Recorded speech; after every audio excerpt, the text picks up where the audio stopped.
Perkenalkan, nama saya Sartika Dewi, NIM saya 20120255.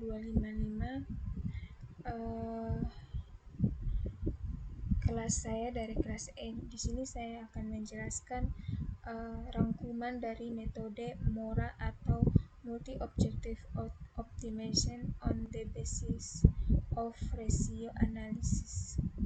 Nah, metode MORA ini sejak kita mulai dari sejarahnya, yaitu MORA ini pertama kali diperkenalkan oleh Browser dan Zavascas pada tahun 2006. Pada awalnya metode ini diperkenalkan oleh Browser pada tahun 2004 sebagai Multi-Objective Optimization yang dapat digunakan untuk memecahkan berbagai masalah pengambilan keputusan yang rumit pada lingkungan pabrik. Nah, metode MORA ini adalah multi-objek sistem pengoptimalan dua atau lebih atribut yang saling bertentangan secara bersamaan. Metode ini diterapkan untuk memecahkan masalah dengan perhitungan matematika yang kompleks. Kemudian, metode MORA ini diterapkan untuk memecahkan banyak permasalahan ekonomi, manajerial, dan konstruksi pada sebuah perusahaan maupun proyek. Keunggulan metode MORA sangat sederhana, stabil, dan kuat. Bahkan metode ini tidak membutuhkan seorang ahli di bidang matematika untuk menggunakannya serta membutuhkan perhitungan matematis yang sederhana. Selain itu juga, metode ini juga memiliki hasil yang lebih akurat dan tepat sasaran dalam membantu pengambilan keputusan. Untuk langkah-langkah penyelesaiannya, yang pertama itu kita menentukan tujuan untuk mengidentifikasi atribut evaluasi yang bersangkutan dan menginputkan nilai kriteria pada suatu alternatif di mana nilai tersebut nantinya akan diproses dan hasilnya akan menjadi sebuah keputusan. Kemudian yang kedua itu membuat matriks keputusan MORA. Ini yang pertama itu dari persamaan ini ya, dari persamaan X11 ini mempresentasikan iklan sebuah matriks di mana Xij adalah pengukuran kinerja dari alternatif pada atribut, M adalah jumlah alternatif, dan N adalah jumlah atribut atau kriteria. Kemudian sistem rasio dikembangkan di mana setiap kinerja dari sebuah alternatif pada sebuah atribut dibandingkan dengan penyebut yang merupakan wakil untuk semua alternatif dari atribut tersebut. Nah, untuk keterangannya, Xij itu merupakan respon alternatif pada kriteria I. 1 itu adalah 1, 2, 3, 4. Ini sebanyak N adalah nomor urutan atribut atau kriteria. J-nya itu I 1, 2, 3, 4 sebanyak dari sampai M adalah nomor urutan alternatif. X-nya itu adalah matriks keputusan. Kemudian yang ketiga, matriks normalisasi MORA. Untuk rumusnya kayak gini dan keterangannya juga kita bisa lihat di layar. Setelah itu menghitung nilai optimasi multi-objektif MORA.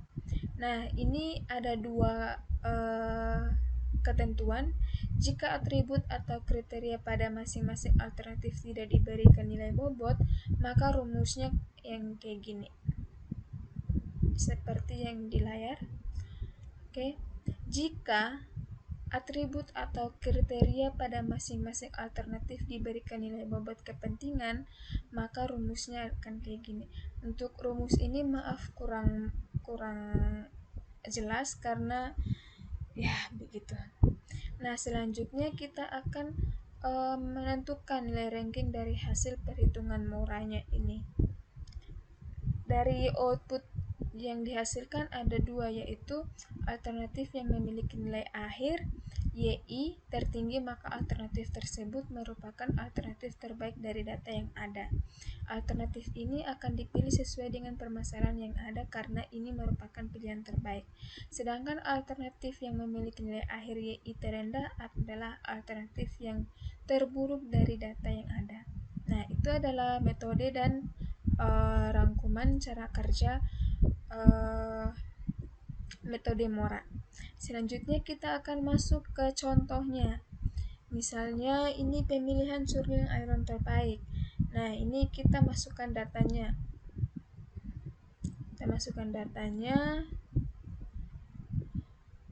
Kemudian kita tentukan nih jenis kriteria benefit dan cost-nya. Kalau benefit itu jika nilai semakin besar maka semakin baik. Jika semakin kecil maka bernilai tidak baik. Kalau cost ini kebalikannya dari benefit. Nah, untuk atribut atau kriterianya kita buatkan seperti ini. Selanjutnya, bobot kepentingan kriteria berdasarkan kriteria max dan min-nya. Selanjutnya kita masuk ke langkah-langkahnya. Yang pertama itu memasukkan nilai kriteria masing-masing alternatif. Ini adalah data-datanya untuk kriteria dan alternatifnya. Kemudian kita membuat matriks keputusan Mora. Selanjutnya kita membuat matriks normalisasi Mora dari keputusan Mora normalisasi kolom.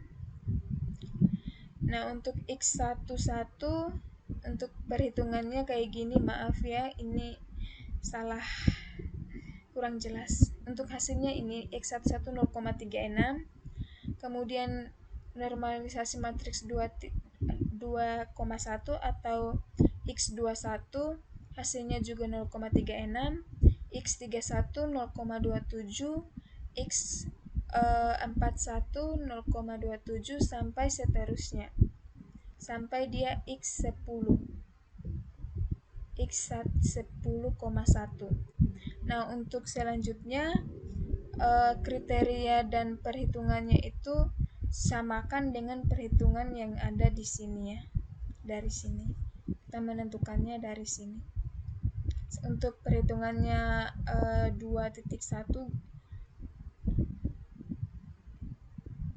nih, dari sini. Kita mulainya juga dari sini sampai dia selesai perhitungannya.